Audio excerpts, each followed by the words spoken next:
ગણધર તે હૈડે રાખ્યો, તેહનો રસ જેણે ચાખ્યો, તેહું શિવ સુખ સાખ્યો, તેહું શિવ સુખ સાખ્યો. ઇતિહાસના પાના ફેરવતા જઈએ અને આપણે નજર કરીએ કે આ દેશની રાજધાની ક્યારેક ફતેહપુર સિકરી હતી, ક્યારેક આગ્રા એને કહીએ, ક્યારેક હસ્તિનાપુર કહીએ, ક્યારેક દિલ્હી કહીએ, ક્યારેક ઇન્દ્રપ્રસ્થ કહીએ, પણ એ દેશની રાજધાની કે જેમાં અનેક દેશના લોકોનું આવાગમન હોય, અનેક રાજદૂતો ત્યાં આવતા જતા હોય, તેમના નિવાસસ્થાન હોય અને આખા દેશના પ્રતિનિધિઓ પણ ત્યાં આવતા જતા હોય. ત્યાં કંઈ પણ થાય એની નોંધ આખી દુનિયામાં લેવાય. મોટા મોટા નેતાઓની ત્યાં સમાધિ પણ હોય, રાષ્ટ્રીય દિવસોની ત્યાં ઉજવણી થતી હોય, લશ્કરની ચારે પાંખોના સેનાપતિઓ વગેરે પણ ત્યાં આગળ આવતા જતા હોય. રાષ્ટ્રપતિ, વડાપ્રધાન, ઉપરાષ્ટ્રપતિ આવા અનેક ટોચના નેતાઓ ત્યાં વસતા હોય. એ નગરીની વ્યવસ્થામાં ખામી કેટલી હોય. દિલ્હી જુઓ અને ન્યૂ દિલ્હી જુઓ, ઘણો તફાવત છે. દિલ્હી જુઓ અને ન્યૂ દિલ્હી જુઓ, ઘણો બધો તફાવત છે. કારણ કે ન્યૂ દિલ્હી નવા સમય પ્રમાણે વિકસાવવામાં આવ્યું છે. ગુજરાતની અંદર અનેક રાજાઓ થયા, ગુજરાતમાં અનેક રાજાઓ થયા. ક્યારેક ધોળકા રાજધાની હતી, ક્યારેક પાટણ રાજધાની હતી અને ક્યારેક અમદાવાદ કર્ણાવતી રાજધાની હતી. અને જે તે રાજાઓએ પોતાના સમય પ્રમાણે નગરને વિકસાવવાનો પ્રયત્ન કર્યો. સમયની થપાટો બધે જ લાગે છે, પરિવર્તન બધે જ આવે છે, પરિવર્તન બધે જ આવે છે. નજદીકનો ઇતિહાસ જોઈએ ને તો જે શહેર, જે ગામ સયાજી રાવના અંડરમાં હતા ને એનો વિકાસ દેખાઈ આવે કે આ સયાજી રાવના રજવાડાનું ગામ લાગે છે. બોલો શેના કારણે? સ્વચ્છતા હોય, રસ્તા પહોળા હોય, વ્યવસ્થિત મકાનોની હારમાળા હોય. આ બધી બાબતો એમની પોતાની ખાસિયત હતી અને એટલે ઓળખાણ બની જાય કે આ રજવાડું સયાજી રાવનું હશે અને એનું આ ગામ લાગે છે. 2500 વર્ષ પહેલા રાજગૃહી મગધની રાજધાની હતી. રાજગૃહી નગરીની કલ્પના કરી જુઓ કે વખતે રાજગૃહી નગરીની જાહો જલાલી કેવી હશે. જે સમયની અંદર આટલા સંસાધનો નહોતા, આટલું ઇન્ફ્રાસ્ટ્રક્ચર નહોતું, એ સમયમાં એ રાજધાનીમાં ઈરાનના રાજકુમાર પણ આવતા હતા, રાજદૂતો આવતા હતા,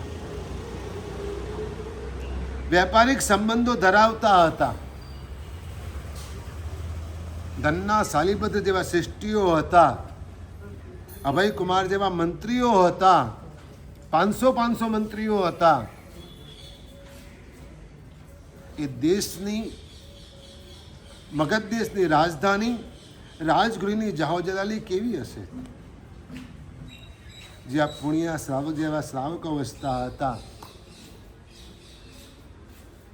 જ્યાં કોસા વેશ્યા પણ હતી, એવી તો બીજી ઘણી હતી. તો એ નગર કેવું હશે? રાજધાનીની અંદર બધી જ પ્રકારની પબ્લિક રહેતી હોય. આજે ગાંધીનગરમાં એના રસ્તા કેવા? સેક્ટર 1-2, કારણ કે પ્લાન સાથે વિકસાવવામાં આવ્યું છે, વસાવવામાં આવ્યું છે. અને હવે એની બાજુમાં સાયન્સ સિટી કે ગિફ્ટ સિટી, શું ભાઈ, જે પણ હોય તે, એ એના કરતાં પણ એડવાન્સ છે. તો એમ એ જમાનામાં 2500 વર્ષ પહેલાં રાજગીરી નગરી કેવી અદ્ભુત અને રળિયામણી હતી. રસ્તા ઉપરથી સતત લોકોની અવર જવર ચાલુ હોય. ઘોડા ઉપર કોઈ સવાર થઈને જાય, કોઈક રથમાં બેસીને જાય, અને કોઈક પાલખીમાં બેસીને જાય, અને કોઈક પગપાળા પણ જાય. બંને બાજુ દુકાનોની હારમાળા હોય.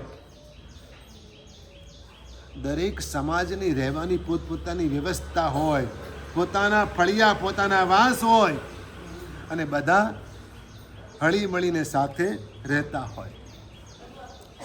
એ સમયની અંદર પણ ઋતુ પ્રમાણે મહોત્સવોના આયોજનો થતા હતા. આજે હોળી ખેલાય છે, નવરાત્રિ રમાય છે, પતંગ ચગાવાય છે, આજે પણ બધું થાય છે ને. એ કાળની અંદર પણ આવા બધા આયોજનો થતા હતા. આજે પણ મેળા ભરાય છે, એ કાળમાં પણ મેળા ભરાતા હતા. કારણ કે સામાન્ય માણસને મનોરંજન જોઈએ છે. મનોરંજનને કારણે માણસ બીજી તકલીફો ભૂલી જાય છે. આ વ્યવસ્થા છે સમાજની. એ કાળની અંદર લોકોમાં ધર્મની આટલી બધી સમજ નહોતી. જે થોડા ઘણા લોકો હતા તે ધર્મના નામે અધર્મની વાતો કરતા હતા. હિંસાને પણ ધર્મમાં ખપાવતા હતા. હજુ આજે પણ આ દેશના ખૂણે ખાંચરે આવી માનસિકતાવાળા લોકો રહે છે. જેઓ અજ્ઞાન છે, જેમણે સ્કૂલ જોઈ જ નથી, એવી પ્રજા આજે પણ છે. અને તેઓ આજે પણ બલિ વગેરે ચડાવે છે. પોતાની જાતને હિન્દુ જ કહેવડાવે છે. પણ છતાં આવા વિધિ વિધાનો કરવાવાળા લોકો આજે પણ છે. આજે પણ તેને ઉપદેશ આપીને રોકવાવાળા લોકો પણ છે. એ કાળે ભગવાન મહાવીરે લોકોને આ ઉપદેશ આપ્યો. એ રાજધાની રાજગૃહી શ્રેણીક રાજા, એ રાજાને પ્રભાવિત કરવાને માટે પણ બીજા ધર્મીઓ પણ પ્રયત્ન કરતા. કારણ કે રાજાએ તો બધા ધર્મના લોકોને સાચવવા પડે. પણ છતાંય ભગવાન મહાવીરની એ વાત સાંભળીને, એમનો ઉપદેશ સાંભળીને ક્ષણિક રાજાને જૈન ધર્મ પ્રત્યે અદ્ભુત આસ્થા થઈ ગઈ. અને પ્રભુ મહાવીર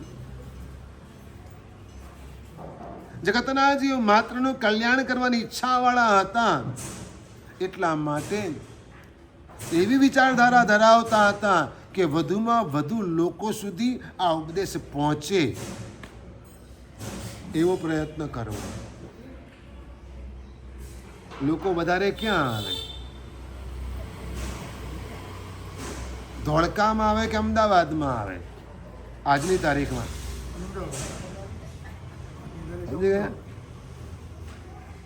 સાણંદમાં વધારે લોકો આવે કે પાલડીમાં વધારે લોકો આવે? અને એટલે પરમાત્માએ રાજગૃહી નગરીના નાલંદા પાડામાં 14 ચાતુર્માસ કર્યા.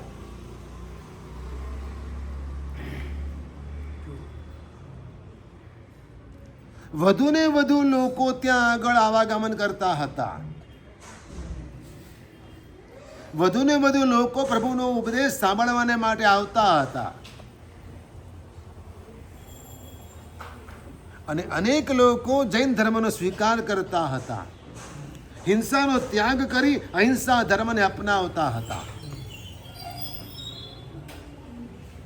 એ રાજગીરી નગરીમાં નાલંદા પાડામાં પરમાત્મા ચાતુર્માસ કરતા. રમણીય ઉદ્યાનોની અંદર પરમાત્માનું સમોસણ રચાતું. જ્યારે હજારો લોકો આવવાના હોય પ્રભુની દેશના સાંભળવાને માટે, તો વ્યવસ્થા તો બરાબર હોવી જોઈએ. રોજ 100, 150, 200 લોકો વ્યાખ્યાન સાંભળવા માટે આવે છે, તો જાજમ પાથરવામાં આવે છે અને ખુરશીઓ ગોઠવવામાં આવે છે. આ દરવાજો છે, આ દરવાજામાંથી શાંતિથી બધા આવવા જવાનું છે. આ બધી વ્યવસ્થા છે. 4 પગથિયા ચડવાના છે, એક વ્યવસ્થા છે. અને ગુરુ મહારાજની પાઠ થોડીક ઊંચી રાખવામાં આવી છે કે જેથી પાછળ બેઠેલા ઉપર પણ ગુરુ મહારાજની નજર રહે.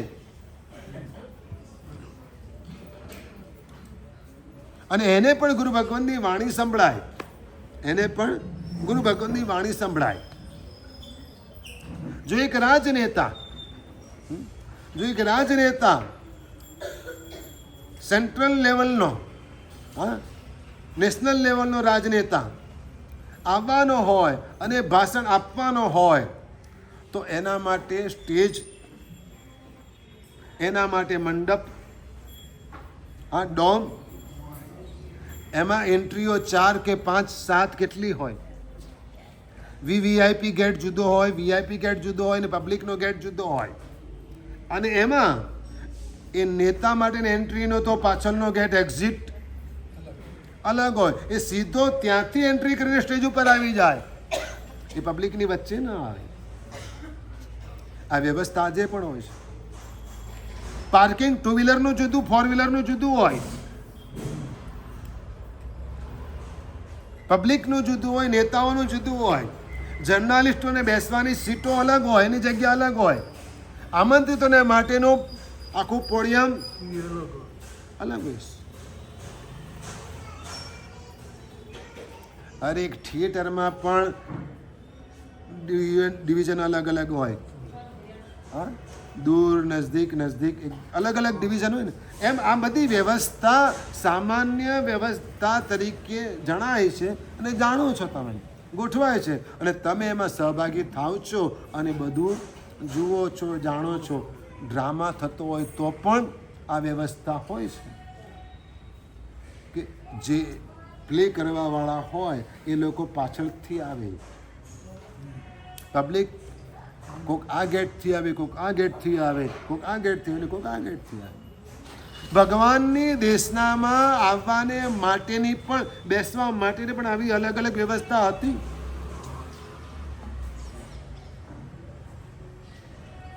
અહીંયા આગળ પાર્કિંગ, જેથી ડિસ્ટર્બ ન થાય કોઈ, પ્રભુની દેશનામાં અંતરાય ન પડે, વ્યવધાન ન આવે, વિક્ષેપ ન પડે. દરેક ગેટ ઉપર ચોકીદારો હતા, દેવો ઊભા રહેતા હતા, છડીદારો ઊભા રહેતા હતા. ઇવન ત્યાં સુધી કે વાવડીઓ પણ હતી, એટલે હાથ પગ ધોવા હોય તો પણ વ્યવસ્થા હતી. એ સમોસરણ કહેવાતું હતું. ક્યાંક વર્તુળાકાર, ગોળાકારમાં સમોસણ હતું, ક્યારેક સ્ક્વેરમાં પણ સમોસરણ હતું, આ ચોરસમાં પણ સમોસરણ હતું. એવું પણ સમોસણ રચાતું. જેવી જગ્યા, જેવું ગ્રાઉન્ડ, જેવું ઉપવન. કોઈક પૂર્વથી આવતા, કોઈક પશ્ચિમથી આવતા, કોઈક ઉત્તરથી આવતા, કોઈક દક્ષિણથી આવતા. પગથિયા બધાએ ચડવાના. પોતાની જગ્યા, પોતાની યોગ્ય મેળવવા માટે થોડુંક તો ચાલવું જ પડે. પ્રોગ્રામ ક્યાંય પણ હોય, પણ પાર્કિંગ 1 કિલોમીટર દૂર હોય તો ત્યાં ગાડી પાર્ક કરીને 1 કિલોમીટર ચાલીને જવું જ પડે. એવું સમોસણમાં પણ હતું. તમારા વાહનોની સાથે ઘોડા વગેરે જોડેલા હોય, બળદ વગેરે જોડેલા હોય, તો એને માટેની પણ વ્યવસ્થા જુદી. અહીં ઊભા રાખી દો, આ વ્યવસ્થા છે. ભાઈઓએ ક્યાં બેસવું, બહેનોએ ક્યાં બેસવું, એની પણ વ્યવસ્થા છે. વ્યાખ્યાનની અંદર ગુરુ ભગવાનની ડાબી બાજુ બહેનો હોય, જમણી બાજુ ભાઈઓ હોય, સામે ભાઈઓ હોય. જ્યારે સાધુ ભગવાન દેશના આપતા હોય, વ્યાખ્યાન આપતા હોય, ત્યારે આ વ્યવસ્થા હોય. પણ જે વખતે સાધુજી ભગવાન દેશના આપતા હોય ત્યારે સાધુજી ભગવાનની સામે બહેનો બેસે, ભાઈઓ બાજુ પર બેસે. જો બેસવાનું હોય તો ભાઈઓ બાજુમાં બેસે. આ વ્યવસ્થા, આ મર્યાદા આજે પણ જળવાય છે. એમ પરમાત્માના સમોસણમાં પણ આવી અદ્ભુત વ્યવસ્થા થતી હતી. અને પરમાત્મા માલકોશ રાગમાં દેશના આપતા હતા. જાણે સંગીત વહેતું હોય, ગંગાના નીર ખળ ખળ ખળ ખળ ખળ વહેતા હોય, એવી પરમાત્માની વાણી વહેતી હતી. અને તે વખતે વચ્ચે વચ્ચે દેવો વાંસળી દ્વારા સૂર પુરાવતા હતા. બેકગ્રાઉન્ડ મ્યુઝિક ચાલુ હતું ભગવાનની દેશના વખતે. કલ્પના કરો, ભગવાનની આજુબાજુમાં ચામરધારી દેવો ચામર વીસતા હતા. સુવર્ણના સિંહાસન ઉપર પરમાત્મા બિરાજમાન હતા. પાદપીઠ ઉપર પગ રાખીને બેઠા હતા. 3 છત્ર ઉપર અશોક વૃક્ષની ઘટા હતી, એટલે તાપ જરા પણ લાગતો નહોતો કોઈને.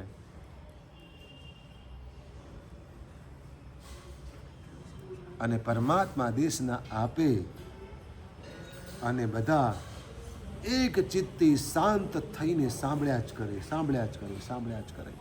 અનેક લોકો આવતા હોય, અનેક લોકો જતા હોય. દેવોએ ક્યાં બેસવું, દેવીઓએ ક્યાં બેસવું, એની પણ વ્યવસ્થા હોય. જ્યારે પરમાત્માની દેશના પૂર્ણ થાય પછી પરમાત્મા વિશ્રામને માટે દેવછંદમાં જાય, એની પણ વ્યવસ્થા હતી.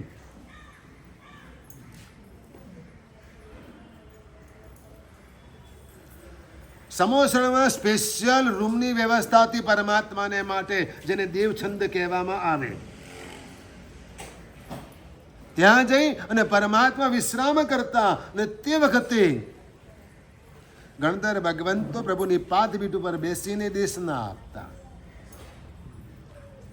લોકો તો આવાના હતા, આવતા હતા, ચાલુ જ હતું આવાગમન. કે આવો ઉપદેશ જિંદગીમાં પહેલી વખત સાંભળવા મળ્યો. આવી અહિંસાની વાત, આવું પાપ રહિત જીવન જીવવાનો માર્ગ પહેલી વખત અમને મળ્યો. જ્યાં જોઈએ ત્યાં મારો કાપોની જ વાતો થતી હતી. એના બદલે બધાને બચાવવાની વાત થઈ રહી છે. બહુ અદ્ભુત વાતો છે, કેટલી સરસ વાતો છે. હિંસા નહીં કરવાની, જૂઠ નહીં બોલવાનું, ચોરી નહીં કરવાની, અબ્રહ્મનું સેવન, દુરાચાર, વ્યભિચાર નહીં કરવાના, અને બિનજરૂરી વસ્તુઓ ભેગી નહીં કરવાની. કેવી સરસ વાતો છે. માણસ કેવો સુખેથી જીવી શકે, આવી વાતો આજ દિન સુધી કોઈએ નથી કરી. ભગવાનનો ઉપદેશ સાંભળીને લોકો ચોરીને ચૌટે આ બધી વાતો કરતા હતા. માર્કેટમાં પણ ભગવાનના ઉપદેશની વાતો થતી હતી. બજારમાં જ્યાં આગળ મોટા મોટા સોદાઓ થતા હતા ને, ત્યાં પણ ભગવાન મહાવીરની વાતો થતી હતી કે ભગવાન મહાવીર આ ઉપદેશ આપે છે, આવી વાતો કરે છે. વિચાર તો કરો કે પ્રભુનો પ્રભાવ કેવો હશે કે જેમની પાસે આવા 500 શિષ્યો ધરાવનાર બ્રાહ્મણ પંડિતો પણ સમર્પિત થઈ ગયા, જેમની ભગવાન કરતા પણ મોટી ઉંમર હતી. ગૌતમ સ્વામી ઇન્દ્રભૂતિની ઉંમર કેટલી, ભગવાનને કહેવાયને અંતે ત્યારે ભગવાનની ઉંમર કેટલી, મહાવીર પરમાત્માની, અને ગૌતમ સ્વામીની ઉંમર કેટલી?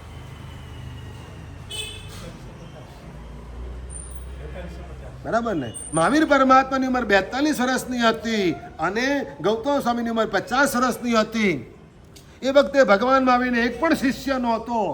ગૌતમ ઇન્દ્રભૂતિને 500 શિષ્યો હતા, અને પોતાના બીજા ભાઈઓ અને બીજા પંડિતો પણ એનું માન સન્માન જાળવતા હતા. અને એવો બ્રાહ્મણ પંડિત ઇન્દ્રભૂતિ ભગવાનના શરણે સમર્પિત થઈ ગયો. કેવી કાયા હતી ઇન્દ્રભૂતિ ગૌતમ સ્વામીની? કાયા કેવી હતી? 6 ફીટની બોડી, હૃષ્ટપુષ્ટ ભરાવદાર શરીર, ગૌર દેહ.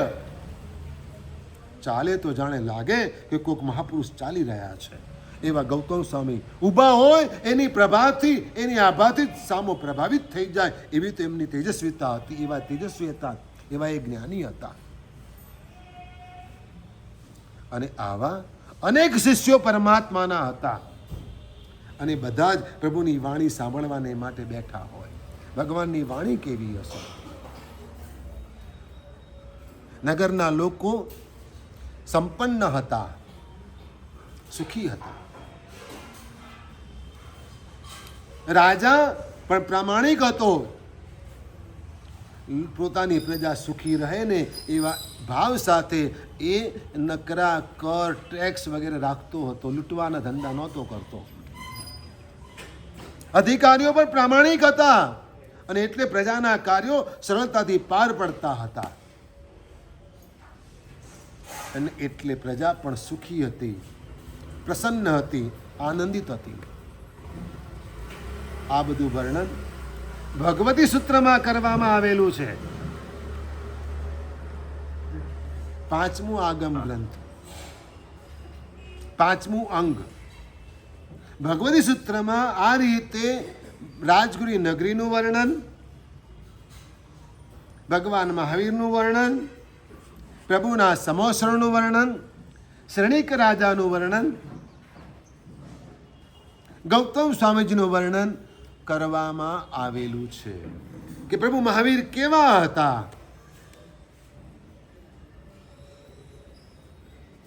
પ્રભુના મુખ સામે માણસ જોયા જ કરે, જોયા જ કરે, જોયા જ કરે.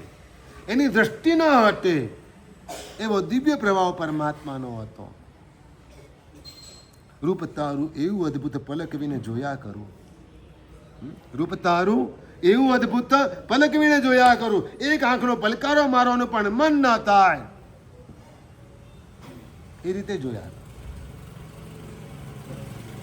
આજે પણ તમે એ રીતે જુઓ છો, પણ મોબાઈલ જુઓ છો. પલકવીને જોયા કરું. કેવી રીતે જુએ? એમાં ને એમાં તો આંખો સુકાઈ ગઈ. શું થયું? એમાં ને એમાં આંખો સુકાઈ ગઈ. પલકવીને જોયા કરું. હવે એક્સરસાઇઝ કરાવવા વાળા આંખના ડોક્ટરો આંખના પલકારા ખાલી ખાલી મટકા મારવાનું કહે છે કે બેઠો બેઠો આંખો પટપટાયા કર કે. કેમ? તો કે તું આખો દિવસ મોબાઈલમાં અપલક જોયા કરે છે એટલે તારી આંખો થાકી ગઈ છે. સ્નાયુઓ આંખોના સુકાઈ ગયા છે. સર્ક્યુલેશન બરાબર બ્લડનું થતું નથી. એટલે બિનજરૂરી રીતે પણ શું કર? બેઠો બેઠો આંખો પટપટાયા કર. જો આ રીતે ભગવાનને જોયા હોત ને તો ક્યારનો ઉદ્ધાર થઈ ગયો હોત.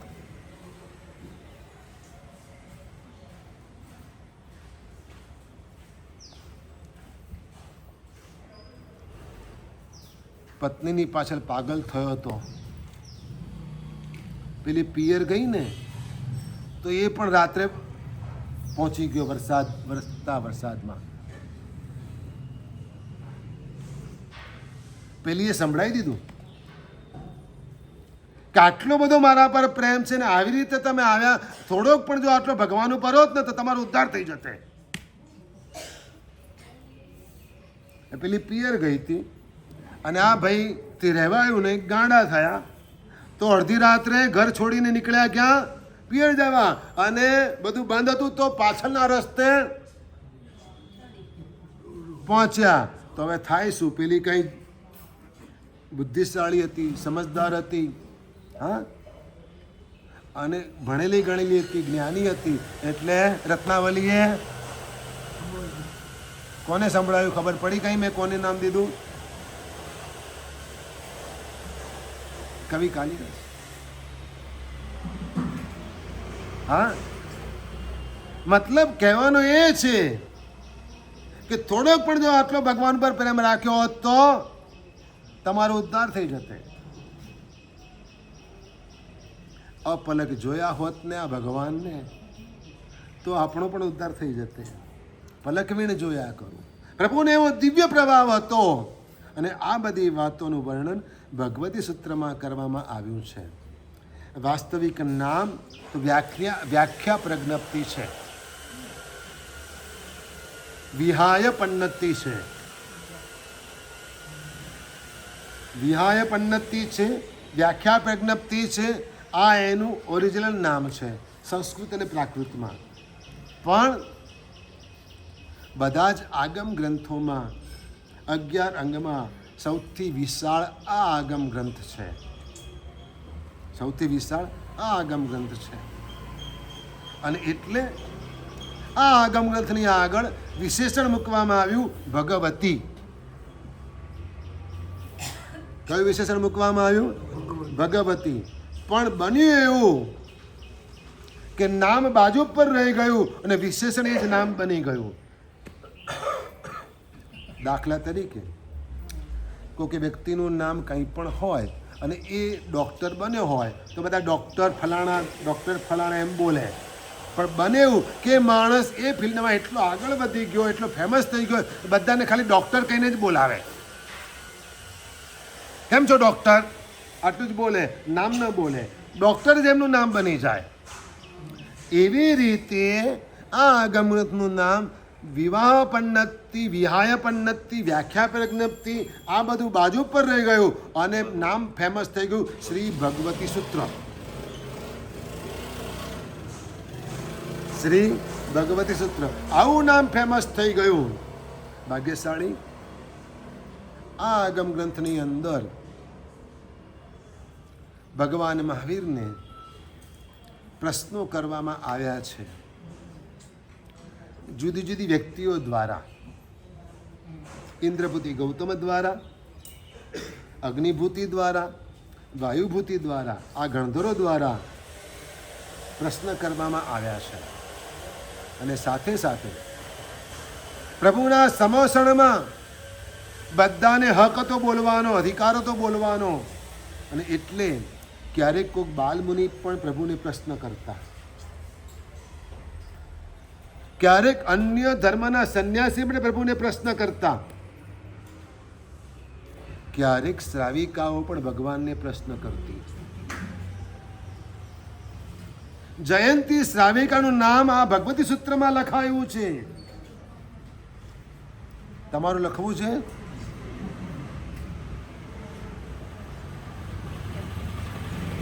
એ શ્રાવિકા કેટલી સમજદાર હશે, તત્વજ્ઞાનનો એને કેટલો રસ હશે, આત્મકલ્યાણની કેવી ખેવના હશે કે સમોષણની અંદર 12 પ્રસદાની વચ્ચે એ શ્રાવિકા ભગવાનને પ્રશ્ન પૂછવાની હિંમત ધરાવે છે.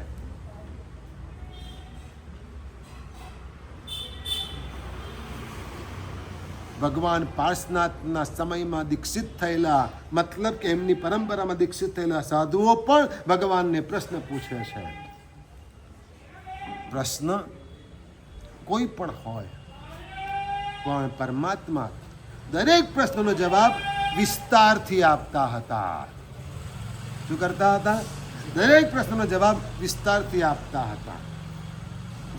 કેટલાક લોકો પૂછવા ખાતર પૂછે, કેટલાક લોકો હાજરી પુરાવા પૂછે. શેના માટે? કે હું અહીંયા છું એમ બતાવવા માટે પૂછે. કેટલાક લોકો પોતાના જ્ઞાનનું પ્રદર્શન કરવાને માટે પૂછે. બને કે નહીં બને એવું? અને કેટલાક લોકો જિજ્ઞાસાથી પૂછે. કેટલાક લોકો સામાન્ય પરીક્ષા કરવાને માટે પૂછે. પૂછવાના કારણ કેટલા બધા હોય, હોય કે ના હોય? ભગવાનની આગળ જે પણ પ્રશ્ન પૂછવામાં આવતા એ જિજ્ઞાસાથી પૂછવામાં આવતા હતા. ને ભગવાન દરેક પ્રશ્નનો જવાબ વિસ્તારથી આપતા હતા, સંતોષકારક આપતા હતા, કે જેથી એને બીજો પ્રશ્ન પેદા ન થાય. ઉપરાંત પ્રશ્ન એક વ્યક્તિએ પૂછ્યો હોય પણ એવા પ્રશ્નો હતા કે જે બધાને સ્પર્શતા હતા, જે બધાને સ્પર્શતા હતા, બધાને મનમાં આવા પ્રશ્ન પેદા થઈ શકે એવા હતા. એ પ્રશ્નોના જવાબ પરમાત્માએ આપ્યા છે. પ્રશ્નો તો ગીતામાં પણ છે. પ્રશ્ન અર્જુનના જવાબ કૃષ્ણ. અને એવી જ રીતે મહાભારતના એક યક્ષ ઉવાચ નામનું પ્રકરણ છે, એમાં પણ યુધિષ્ઠિર અને યક્ષ વચ્ચે પ્રશ્નોત્તરી છે. ઘણા બધા પ્રશ્ન પૂછાયા છે યક્ષ દ્વારા યુધિષ્ઠિરને, યુધિષ્ઠિરે જવાબ આપ્યા છે. ભગવાન મહાવીરને 36,000 પ્રશ્ન પૂછાયા છે ભગવતી સૂત્રમાં, ને ભગવાને દરેક પ્રશ્નના જવાબ આપ્યા છે. પાંડવો હારી ગયા, દ્રૌપદીને પણ હારી ગયા.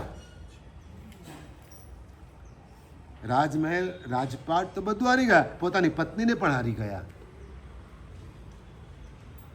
હવે એક જ રસ્તો હતો, બધું છોડીને ચાલ્યા જવું. પોતે 5 માતા કુંતા અને બધાના મનાવવાથી સાથે એ લોકોએ છોડી, એટલે દ્રૌપદી અપમાન કરીને કાઢી, અપમાન કર્યું. આ બધા જંગલમાં ચાલવા લાગ્યા, આ બધા જંગલની વાટે પડ્યા. હવે આ રાજ પરિવારના નબીરાઓ, એ ખાનદાન આજે ખુલ્લા પગે જંગલમાં ભટકે છે.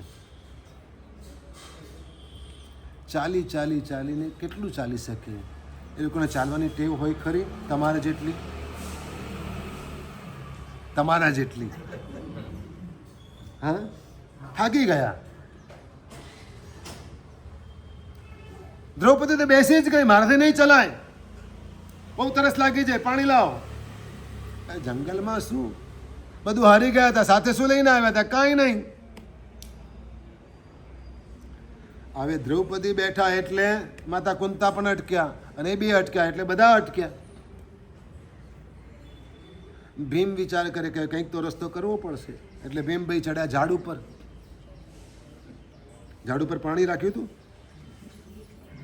પણ દૂર નજર કરવાની હતી કે ક્યાંક સરોવર હોય તો ત્યાંથી પાણી લઈ આવું. ભીમ નીચે આવ્યા અને એને કહ્યું કે હું આ દિશામાં જાઉં છું, જઈને આવતા આટલી વાર લાગશે, કદાચ ના આવું તો તપાસ કરજો, ઘેરથી જાઓ તો કહીને જજો. આ તો કથા કહે છે, હું નથી કહેતો. શું કહે છે? કથા કહે છે. કહીને જજો. નક્કી નથી ક્યારે કોણ પાછું આવશે કે નહીં આવે. ક્યાં જાઓ છો કહીને જજો, ખોટું બોલીને ના જતા. સીધી વાત, પ્રેક્ટિકલ વાત કરું છું. નહીં તો ખબર પણ નહીં પડે, કલાકો સુધી બહુ પ્રોબ્લેમ થશે. આ કથાઓ એના માટે છે, વાર્તાઓ, દૃષ્ટાંતો એના માટે છે કે જે જીવન જીવતા શીખવાડે. અને ભીમભાઈ ગયા, રસ્તામાં ખાખરાના પાનનો મોટો પડિયો બનાવ્યો કે આમાં બધાને માટે પાણી હું લઈ જાઉં, બધાને પીવડાવું એટલે બધા તરસ છીપાય.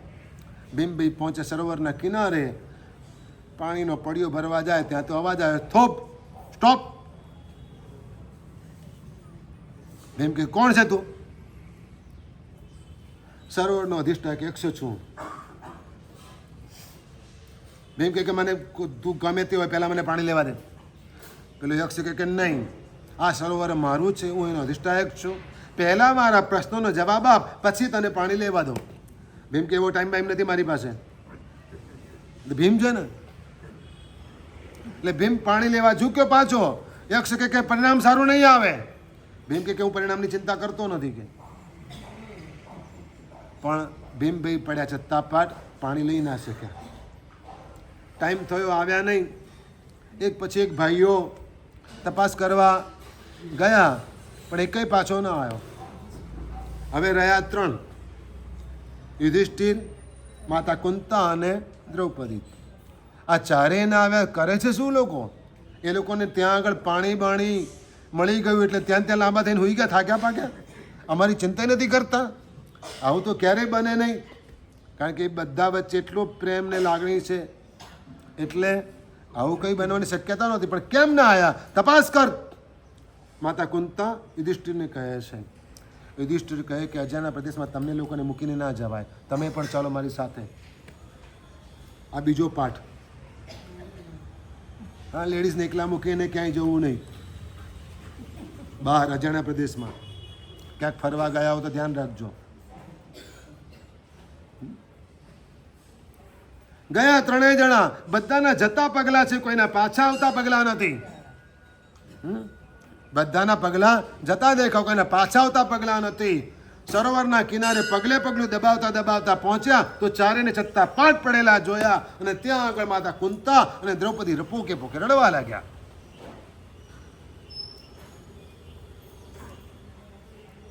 યુધિષ્ઠિરે કહ્યું, તમે શાંત રહેશો?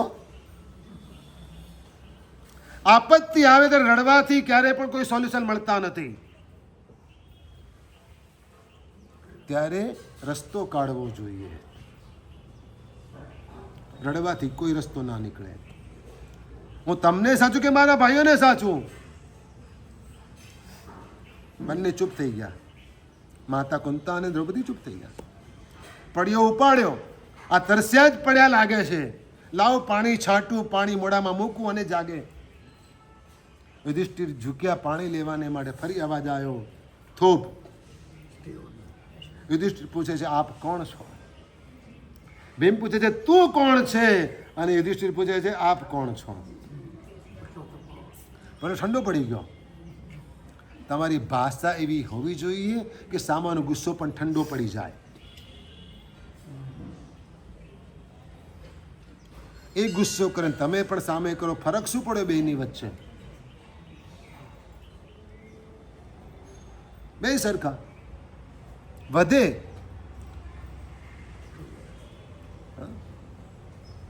એટલે શાંત રહેવા. યુધિષ્ઠિરના જવાબથી પેલો ટાળો પડી ગયો. એટલે પેલા કે હું સર્વણ અધિષ્ઠા કે છું. મારા ભાઈને આ દશા કોણે કરી? તો કે એમની જાતે. તો કેમ? કે મારા પ્રશ્નનો જવાબ ન આપ્યો ને પાણી લેવા ગયા એટલે. તો સજીવન કરો, મારી વિનંતી છે કે નહીં, આ સરોવરના પાણીથી સજીવન થશે, પણ પહેલા મારા પ્રશ્નનો જવાબ આપો. યુધિષ્ઠિરે ઘણા બધા સવાલોના જવાબ આપવા તૈયારી બતાવી અને કહ્યું કે મારી મતિ પ્રમાણે જવાબ આપીશ, પૂછો જે પૂછવું એ તો પૂછો. યક્ષે ઘણા બધા પ્રશ્નો કર્યા. એક પ્રશ્ન છેલ્લો, કે આ દુનિયામાં આશ્ચર્ય શું? આ જગતમાં આશ્ચર્ય શું? અને યુધિષ્ઠિરે એનો જવાબ આપ્યો, સુલભમ ભગવાન નામ. ભગવાનનું નામ લેવું બહુ જ સુલભ છે. પૂજા કરવા આવવું હોય તો ઘરેથી ઉઠીને વહેલા અહીં આવવું પડે.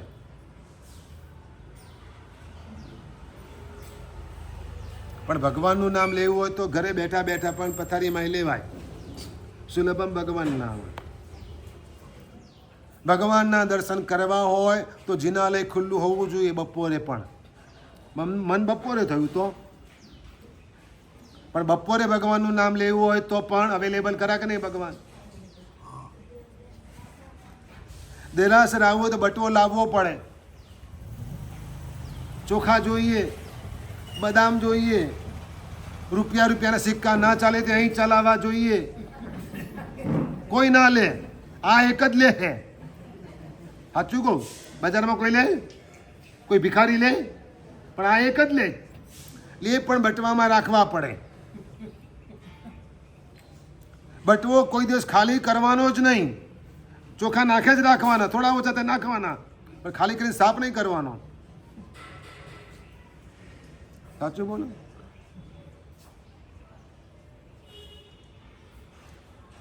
સારું છે ચોખાની વ્યવસ્થા અહીંયા નથી તો ચોખા પણ અહીંના જ વાપરે. ધૂપ અહીંયા મૂકવામાં આવે છે દેરાસરોમાં, એટલે દરેક જણ જાતે નવો જ ધૂપ પ્રગટાવે. જે પ્રગટેલો છે એ નહીં વાપરે. કેમ? ધૂપ પૂજા કરવાની કહી છે કે ધૂપ પ્રગટાવવાનું કહ્યું છે?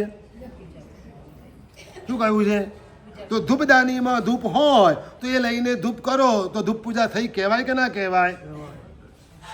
કે દીપક પૂજા કરતી વખતે દરેક જણા નવા દીપક પ્રગટાવો છો? દીપક પૂજા કરતી વખતે દરેક જણ નવો દીપક પ્રગટાવો છો? શું કરો છો? જે હોય એ જ લઈને. તો પછી ધૂપ કેમ નવો પ્રગટાવો?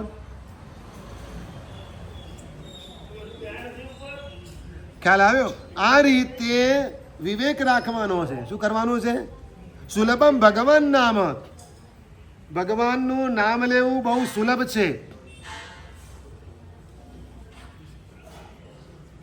બીજા નંબરમાં જીવવા ચ વશવર્તિની, જીભ સૌની પોતપોતાની પાસે જ છે. કે લોકરમાં મૂક્યા સોનાની હોય તો કે નથી રહેતી લોકરમાં? આ લોકરમાં નથી રહેતી ને. આગળ 32 ચોકીદાર છે તોય નથી રહેતી. સુલભમ ભગવન નામ જીવા ચ વશવર્તિની. આ યુધિષ્ઠિરનો જવાબ છે કે આ દુનિયામાં આશ્ચર્ય શું? તો એક વાત કે ભગવાનનું નામ લેવું બહુ જ સુલભ, એકદમ ઇઝી. માળા હાથમાં ન હોય તોય ભગવાનનું નામ લેવાય. એ જગ્યાએ ના બેસો તોય ભગવાનનું નામ લેવાય. કપડાં અશુદ્ધ હોય તોય ભગવાનનું નામ લેવાય. હોસ્પિટલના ખાટલે પણ ભગવાનનું નામ લેવાય. સ્મશાનમાં પણ ભગવાનનું નામ લેવાય. કોઈ પણ પોઝિશનમાં ભગવાનનું નામ લેવાય. ભગવાનનું નામ આટલું સુલભ છે, ઇઝી છે. જીવવા ચ વશવર્તિની, જીભ દરેકની પોતપોતાની પાસે છે. તો આશ્ચર્ય શું? તથાપી નરકમ યાંતિ, કેમ આશ્ચર્ય મત પરમ. છતાં પણ અનેક લોકો દુર્ગતિમાં જાય છે. એનાથી મોટું આશ્ચર્ય બીજું કયું હોઈ શકે? સમજી ગયા? ભગવાનનું નામ લેવું બહુ સરળ છે. એક લોકસ બોલો, 24 ભગવાનના નામ લેવાઈ જાય. સવારના પરમાં સકલ તીર્થ બોલો, અનેક જન્મબિંબોની વંદના થઈ જાય. જાવંત ચૈયાઈમ બોલો, 3 લોકના જન્મબિંબોને વંદના થઈ જાય. વર કનક બોલો, 170 ભગવાનને વંદના થઈ જાય. વર કનક એટલે શું? અર્થ વાંચ્યા હોય તો ખબર પડે.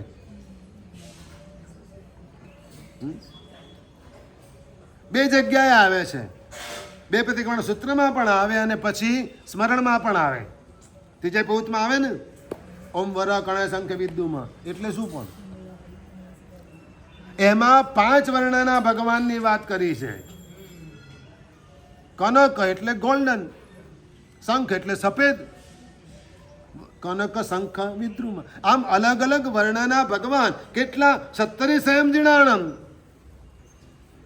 170. એમને વંદના એક ખાલી 2 લીટીમાં થઈ જાય. ભગવાનનું નામ લેવું કેટલું સુલભ, કેટલું સરળ. કૌશકમાં પણ એમનું જ નામ લેવાનું, એમનું સ્મરણ કરવાનું. ભાગ્યશાળી ભગવતી સૂત્રના પ્રારંભમાં પણ નવકાર મંત્રથી મંગળ કરવામાં આવ્યું છે. પંચ પરમેષ્ઠી દ્વારા. ઓમ નમો અરિહંતાણમ,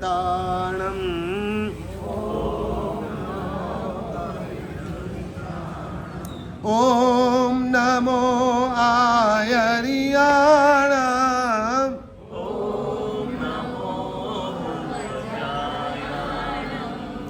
નમો લોયે સવસાઉણમ,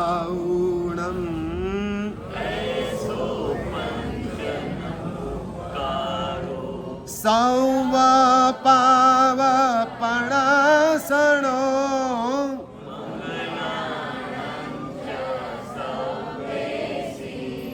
પરમં હવૈ મંગલમ.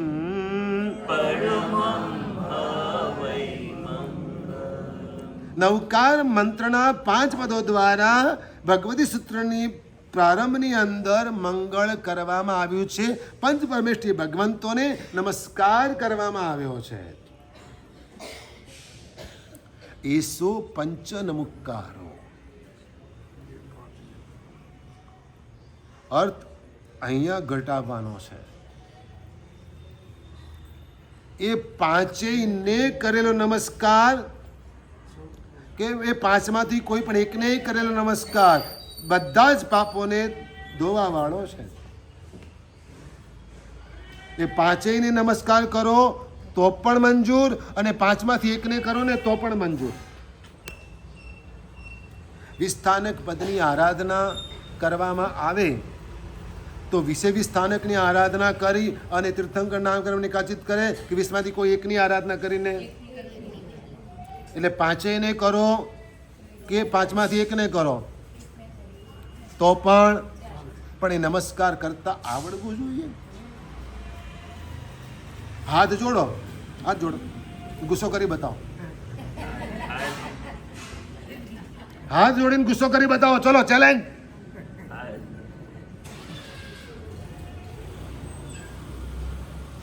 હાથ જોડીને અભિમાન કરી બતાવો.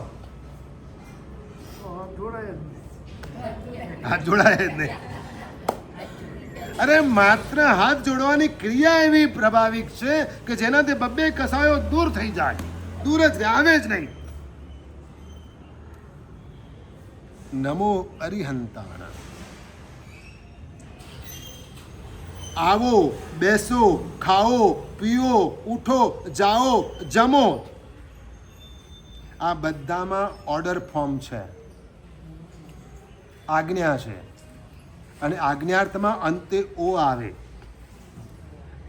ભગવાને ક્યારે પણ ક્યાંય પણ કોઈ ડાયરેક્ટ આજ્ઞા કરી નથી. માત્ર જીન શાસનમાં એક જ જગ્યાએ આજ્ઞા છે, નમો. એક જ આજ્ઞા છે, નમો.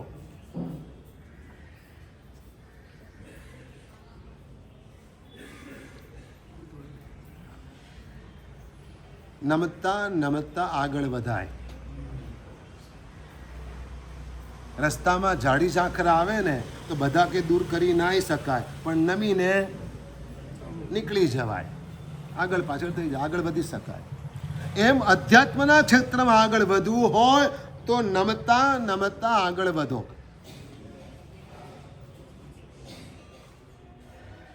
બસ રસ્તો ખુલી જશે. એટલે ભગવતી સૂત્રમાં પ્રવેશ કરતા પહેલા એક જ વાત છે કે નમો અરિહંતાણમ. અરિહંત પરમાત્માને નમો. નમો સિદ્ધાણમ. સિદ્ધ ભગવંતોને, આચાર્ય ભગવંતોને, ઉપાધ્યાય ભગવંતોને, સાધુ ભગવંતોને નમસ્કાર થાઓ. ગુજરાતીમાં વાક્ય લખીએ ને ઉપરના સેન્ટેન્સનું કોઈ વર્ડ નીચે લેવો હોય તો ડિટ્ટો કરીએ. શું કરીએ? ડિટ્ટો કરીએ. એમ નવકાર મંત્રમાં જુદું કરવાનું છે. 5 પદો લખેલા છે, નીચે લોએ સવ્વ શબ્દ જે છે ને એ ઉપરના 4માં લેવાનો છે.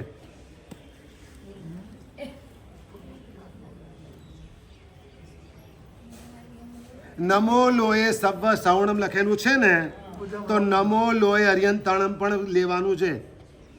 નમો લોએ નમો લોએ સવ્વ સિદ્ધાણમ, નમો લોએ સવ્વ આયર્યાણમ, નમો લોએ સવ્વ વજ્જાયણમ. હવે અર્થ કરો, ખોટો થશે કે સાચો થશે?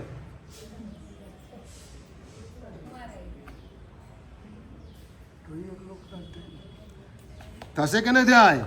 અર્થ થશે ને વિચરતા. લોહી સભ્યમાં વિચરતા વિયરમાન આવશે કે નહીં આવે? આવે. સભ સિદ્ધાંત જેટલા પણ જ્યારે પણ ગયા તે અર્થનો વિસ્તાર કરવાનો છે. શું કરવાનું છે? અર્થનો વિસ્તાર કરવાનો છે. તો નવકાર મંત્ર 14 પૂર્વનો સાર એમને તો નથી કહેવાયો ને. અરિહંત ભગવાનને નમસ્કાર કરું છું, ગોખી લીધું, પતી ગયું નહીં. અરે નમો અરિહંતાણમ. ઓકે, હવે જુદી રીતે બોલો, નમો અરિહંત આણમ.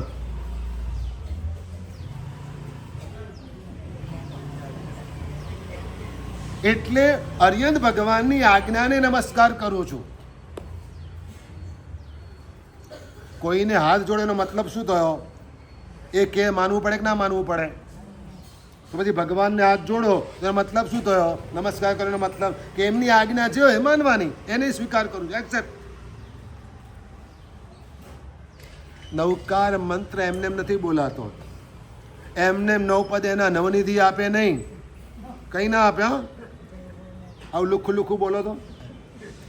હા, 68 અક્ષર એના જાણો.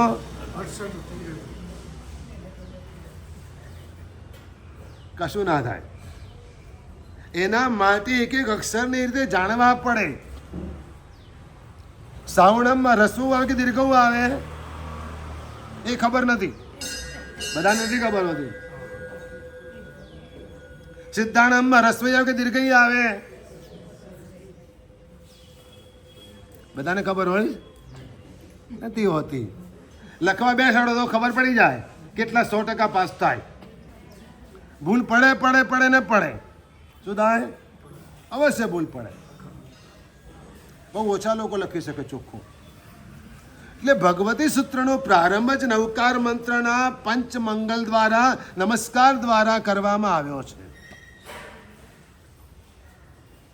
ઉપરાંત બ્રાહ્મી લિપિને નમસ્કાર કરવામાં આવ્યો છે. કોને? બ્રાહ્મી લિપિને.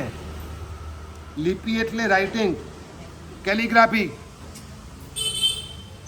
જેના દ્વારા તમારા સંતાનોનો અક્ષર તમે સુધારવા પ્રયત્ન કરો છો કે આમ ડિઝાઇનર રાઇટિંગમાં એ લખી શકે. કેલિગ્રાફી. બ્રાહ્મી લિપિ. કઈ લિપિ? બ્રાહ્મી લિપિ.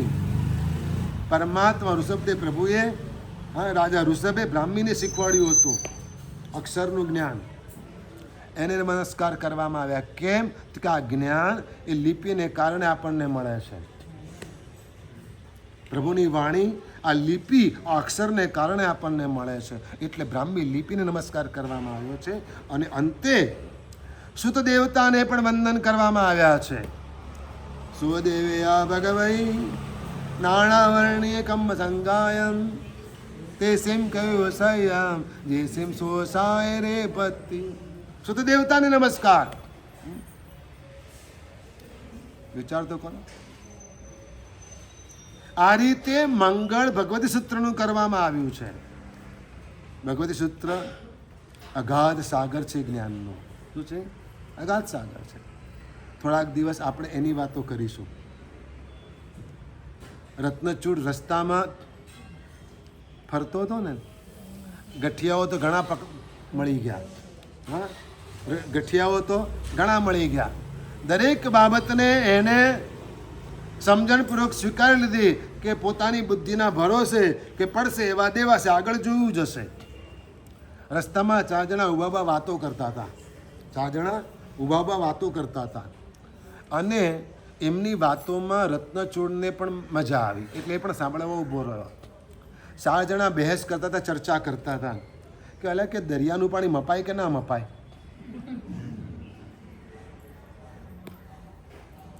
પેલો કે સ્ત્રીનું મન ના મપાય, દરિયાનું પાણી પણ ના મપાય.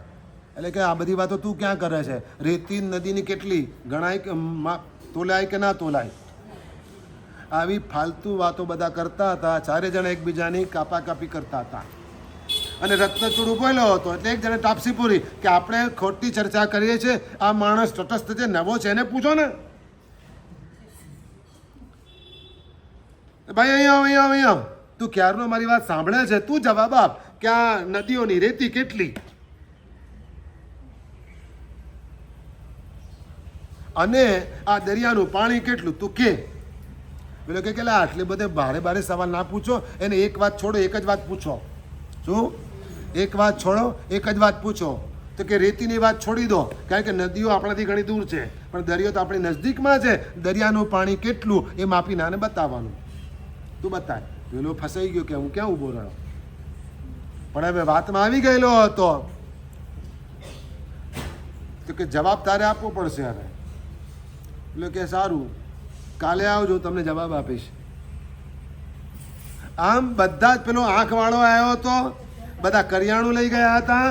હા, બધા જાત જાતના આવા સપડાવા વાળા, પેલો મોજડી વાળો પણ હતો. અને આ 4 આ બધા, અને એમાં પાછી પેલી રૂપરમણી મળી ગઈ. ને તો ગળે જ પડી કે મને સાથે લઈ જજો. કે શું કે મને સાથે લઈ જજો, તમે મારા પર જરા શંકા ના કરતા. હવે પેલાને 4 આવા ભટકાયેલા હતા, તો આના પર ક્યાંથી વિશ્વાસ કરે? અને એ પણ સ્ત્રીને એ પણ એકલી હવે રસ્તામાં વાત કરે, કોઈ જાણ પીછાણ વગર, ઓળખાણ વગર, એટલે વિશ્વાસ કોઈ કરે જ નહીં. સાવધાન. હવે તો પુરુષો પણ સ્ત્રીના કપડાં પહેરીને તમને છેતરે છે, ચોરી કરવા આવે છે, લૂંટવા આવે છે, ફસાવા આવે છે. બુરખામાં સ્ત્રી હોય કે પુરુષ ખબર નથી પડતી. ધ્યાન રાખજો, સંભાળજો. તમારા ઘરે આગળ આવી કોઈ સ્કૂટર કે એક્ટિવા પાર્ક થયેલી હોય તો સાવધાન રહેજો. ગલીમાં, સોસાયટીમાં બહુ સાવધાન રહેવું પડે એમ છે. અને પેલીએ કહ્યું કે તમે મૂંઝાયા છો ને, એક રસ્તો બતાવો, તમે મારે ત્યાં આવો.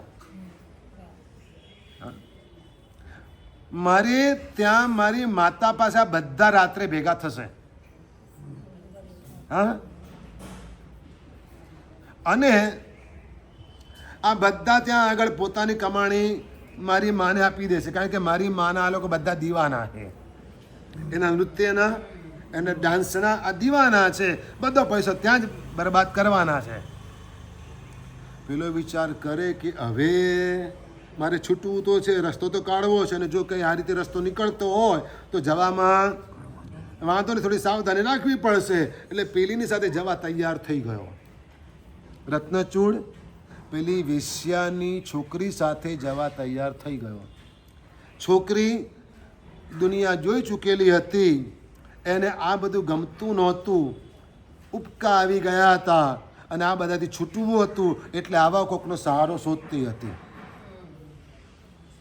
પેલાને થોડુંક કંઈક લાગ્યું કે ના આનામાં કંઈક તો છે, નહીં તો આવી રીતે મને મદદ કરવા ના આવે. હવે પેલાને તૈયારીનો વિચાર આવે કે ચાલો જાઉં, તો પેલીએ વળીને એવી વાત કરી કે મારે ઘરે આવવું હોય ને તો આ રીતે તો નહીં અવાય. કઈ રીતે? તો કે જો કે તમે સ્ત્રીના કપડાં પહેરી લો. શું કરી લો? સ્ત્રીના કપડાં પહેરી લો અને મારી સહેલી બનીને આવો, મારી સહેલી બનીને આવો. પેલો વળી અકળાયો કે હવે આ શું નાટક, પણ છતાંય હવે તો કરે જ છૂટકો છે, કારણ કે આ બધાથી છૂટવું છે. જોવા દો શું તાલ થાય છે, જોવું જશે આગળ આગળ. એક ખૂણામાં એકાંત જગ્યાએ ઊભા રહીને ભાઈએ શું કર્યું? ડ્રેસ બદલ્યો અને એની બહેનપણી બની અને એના ઘરે પહોંચ્યો. એની માએ પૂછ્યું આ કોણ સહેલી?